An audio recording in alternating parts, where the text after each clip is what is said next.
On va se tutoyer sur Twitch et sur RCF en Lorraine. Michael Massiantonio. Suite et fin d'On va se tutoyer sur Twitch et sur RCF, toujours en studio avec Nadège Kiffer, Marie Lutringer et Camille Perazzi, notre invité du soir qui va nous faire découvrir son art, l'art du body piercing à découvrir à travers une première question signée Marie Lutringer. Donc Camille, tu es passionnée par les piercings depuis l'adolescence. Qu'est-ce qui te plaît dans les piercings ? Je dirais qu'il y a plusieurs choses. D'un point de vue personnel, moi j'aime bien associer le piercing à un bijou, tout simplement, comme une bague ou un collier qu'on pourrait avoir. Et je trouve qu'il y a tellement de belles compositions à faire, homogénéiser les bijoux, etc. Je trouve ça, personnellement, je trouve ça chouette. Et d'un point de vue après pour les clients, j'aime beaucoup leur faire plaisir et voir leur réaction une fois que le bijou et que le piercing est fait, quoi. Tu as donné le nom de Gypsy à ton studio. Pourquoi c'est un nom qui t'a inspiré ? Alors c'est venu comme ça, c'était le nom de mon premier chien, Un qui n'est petit plus de hommage. ce monde. Ouais, tout à fait. Et avant l'ère Gypsy, tu faisais de la communication dans plusieurs agences du Luxembourg. Mhm. Qu'est-ce que t'ont appris ces compétences, du coup, que tu as acquises en communication ? Ouais, alors effectivement, j'ai beau avoir eu un parcours un petit peu, une reconversion professionnelle, je peux effectivement bénéficier de cette expérience assez fortement aujourd'hui, je pense, pour tout ce qui est communication en général, surtout la communication numérique.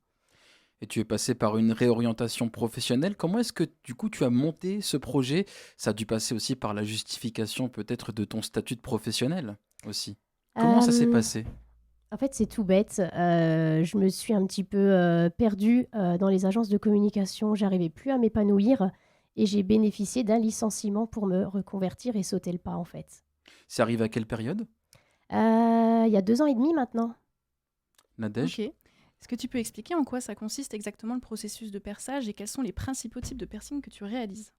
Alors, au niveau des étapes du perçage, il y a pas mal de petites choses à faire, hein. Je ne me contente pas juste de venir avec mon aiguille et puis de faire un petit trou. Il y a la prise en compte de la demande du client, le satisfaire, voir sa morphologie, connaître ses goûts. Et après, il y a toutes les étapes aussi liées à la stérilisation qui sont très importantes. Tout ce qui est asepsie aussi pour le client, le conseiller en amont, mais surtout après le perçage, parce que c'est très important de ne pas l'abandonner. Je sais que parfois une petite rougeur, ça peut vite faire peur et je suis là aussi pour rassurer. Juste une simple question sur les réseaux sociaux et je suis là. Super. Est-ce que tu peux expliquer en quoi c'est important d'aller chez le perceur, même pour un lobe, plutôt que chez un bijoutier, pardon ? Alors, je dis toujours que, c'est surtout aux parents en fait, que je dis ça pour leurs enfants. Aller chez un bijoutier, ça a une connotation tellement plus positive que de dire je vais chez le perceur. Alors qu'en fait, c'est totalement l'inverse. Être perceur, c'est un métier. On a vraiment des vrais processus de stérilisation. On a une vraie formation derrière pour tout ce qui est asepsie, explication des soins, la procédure. C'est effectivement, des fois on me dit, mais on perd juste un lobe. Mais percer un lobe ou un nombril, pour moi, c'est exactement la même chose. J'utilise le même matériel et les mêmes soins sont appliqués en amont et après le perçage.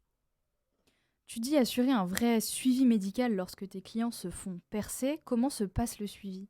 Alors, j'irai pas jusque suivi médical puisque je ne suis pas médecin. Je me contente tout simplement d'expliquer les soins qu'il faut faire, le rythme de vie, entre guillemets, qu'il faut avoir derrière pour assurer une bonne cicatrisation. Et puis, je suis là pour répondre aux questions qu'il peut y avoir après, auxquelles on pense peut-être pas forcément tout de suite. Comment tu assures la sécurité et l'hygiène dans ton studio en piercing ? Alors, je respecte tout simplement les normes françaises qui sont actuelles.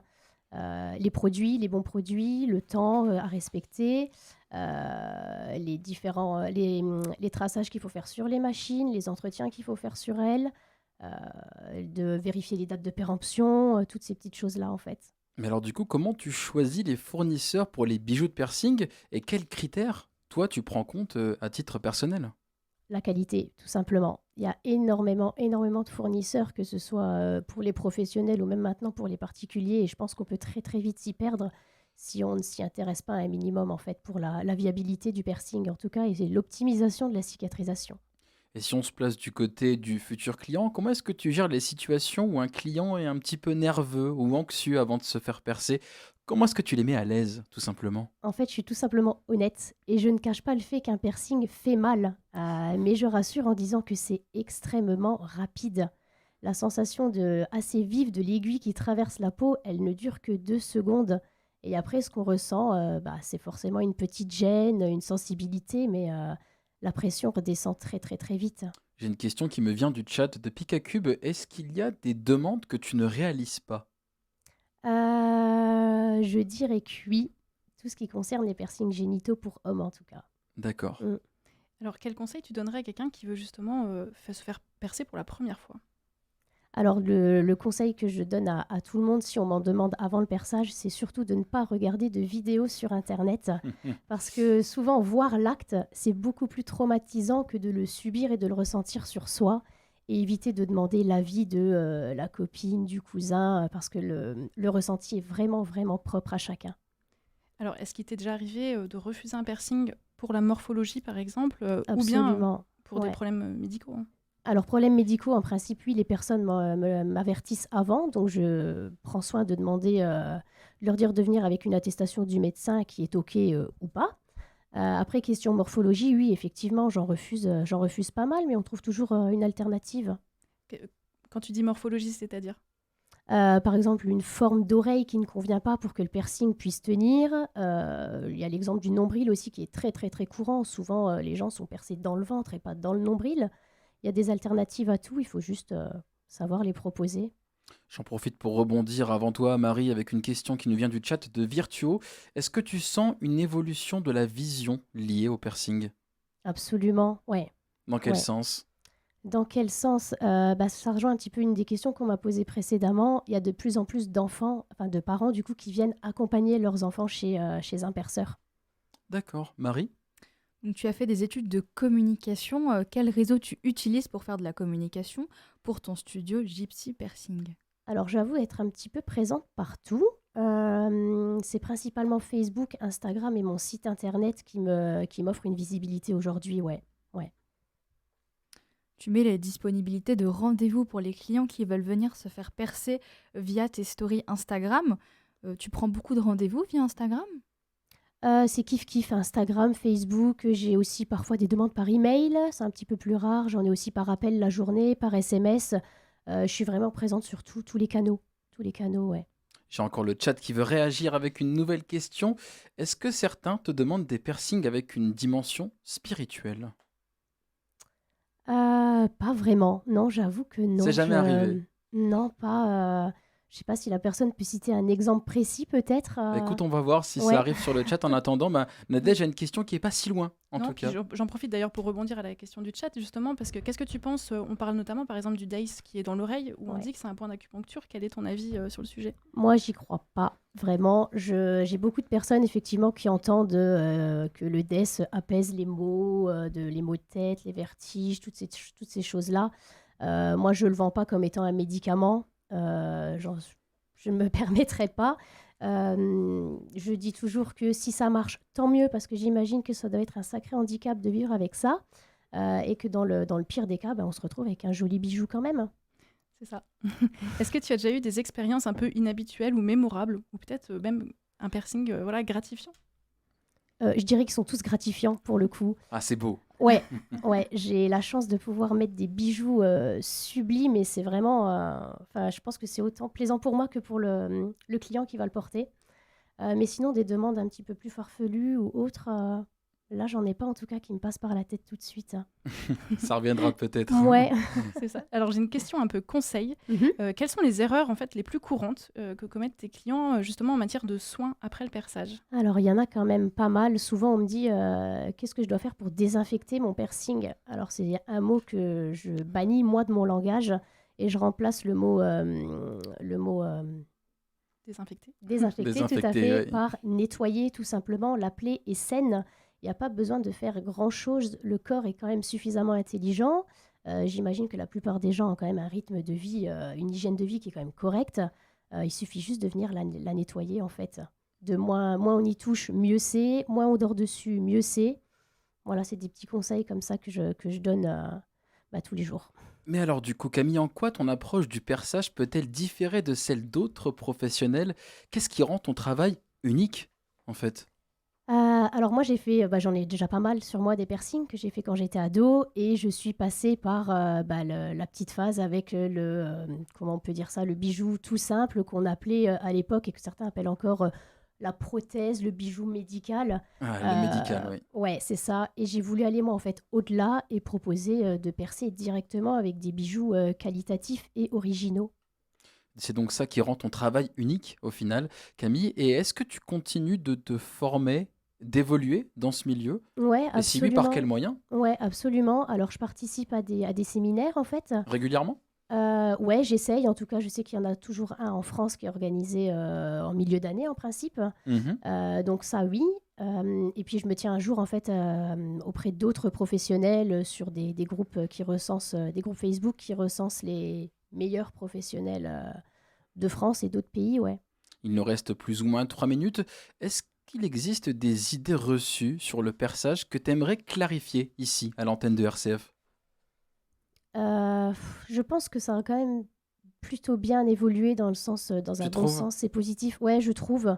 Donc là, pour le coup, j'ai pas forcément de réponse à apporter à ça. S'il y avait vraiment une idée Mmh. reçue que tu entends quand même encore un petit peu, peut-être dans ton entourage, peut-être chez des personnes que tu côtoies Ouais, sur les alors réseaux. c'est vrai que j'ai souvent des personnes qui me disent: «Bah, j'aimerais bien faire un piercing au visage, mais bah, mon patron, il ne veut pas». Ouais, ça Ah ouais, bah c'est sûr que le ouais. piercing au visage, mais on a déjà eu le cas dans le tatouage avec le Ouais, c'est professeur qui est exactement pareil. entièrement tatoué. Mmh. C'est passé, mais ça passe pas pour tout le monde au niveau Mmh. de l'éducation Ouais, nationale, par ouais, exemple. C'est vrai que le piercing au visage, c'est pas encore forcément le plus accepté selon le métier. Je sais ouais. pas si c'est un prérequis pour certains recruteurs, certainement que oui En dans certains fait, domaines. ouais, oui et non, mais je pense que ça en bloque certains, alors que ça ne devrait peut-être pas forcément. Peut-être simplement demander ou, opter pour un bijou discret, en fait, histoire que chacun y trouve son compte. On me demande si tu travailles en collaboration avec des marques de bijoux. Alors en collaboration, peut-être pas forcément, je mettrai pas le mot là-dessus, mais oui, j'ai plein de fournisseurs différents, de bijoux haut de gamme, effectivement. Et est-ce que tu crées tes propres bijoux? Non, non, Ça, c'est une non, question que j'ai reçue sur non, le chat. mais je note, ça serait, un métier différent pour le coup, Les mais auditeurs sont très intéressés ce ouais, soir. c'est pas mal. Il nous reste un peu moins de 2 minutes. On a encore quelques questions en stock. Est-ce que quelqu'un souhaiterait rebondir Bah oui. du côté de Nadège notamment? Moi, j'aimerais bien savoir comment, enfin, de ce que tu vois, etc. C'est quoi un peu les tendances piercing du moment? Alors je dirais que en fait chaque piercing pardon, a quand même sa phase. On voit clairement qu'il y a 15 ans, c'était le piercing à la langue qui était le plus réputé et là, il est clairement, je trouve en chute libre. J'en débouche plus que je n'en perce et là, la tendance en ce moment, je dirais, qu'on est peut-être sur, ouais, le médusa, donc celui qui est, juste au-dessus de la lèvre, en plein milieu du visage. Celui-ci est pas mal et j'ai aussi beaucoup de demandes quand même pour tout ce qui est, oreilles. On me demande quel est ton préféré à titre personnel sur le chat. Alors, celui que je préfère réaliser, je le porte moi-même, c'est le bridge, donc celui qui est, D'accord, en c'est plein celui qui est milieu entre les deux yeux. entre les Ouais. 2 yeux, d'accord. Et celui que j'adore voir, tout simplement, c'est le médusa, celui dont je parlais avant. Je trouve qu'on peut lui mettre un bijou, tellement magnifique et il suffit à lui-même, en fait. Écoute, il nous reste 30 petites secondes. J'ai envie de te demander, est-ce que grâce au réseau, est-ce que tu commences à bien te faire connaître? Est-ce que ça t'a apporté de la visibilité? Absolument, c'est ce que je dis tous les jours. On a la chance aujourd'hui d'avoir les réseaux sociaux et ça nous fait clairement notre vitrine, hein. Ouais. On rappelle quand même que du coup, ton salon se situe, alors si je me trompe pas, il se situe chez toi. Alors oui et non. C'était une petite maison que j'avais achetée il y a maintenant 3 ans. Je n'y vis pas du tout, je n'y ai même jamais vécu ou alors, quelques Ah, jours, voilà. J'ai migré ailleurs, chez mon conjoint et j'ai trouvé important, en fait, de ne pas perdre cette maison et je l'ai totalement, adaptée, en fait, aux normes pour y accueillir, mon job, en fait. et on terminera sur ces belles paroles. Camille, merci beaucoup. Merci à vous. Merci à Nadège Kiefer pour la chronique jeux vidéo Merci. et la technique vidéo ce soir. Merci à Marie Lutringer pour la co-animation et le point réseau. Cette émission sera disponible en réécoute sur rcf.fr et la vidéo demain sur RCF Lorraine, le YouTube. Et la semaine prochaine, on se retrouve aux côtés du premier invité dont on va se tutoyer, saison 1, Maxime Gomez, qui est un créateur d'expérience en réalité augmentée, un créateur certifié par Meta qu'on va découvrir ou redécouvrir mardi prochain à 19h12. Et en attendant, bien, portez-vous bien, prenez soin de vous et on s'occupe de tout sur RCF.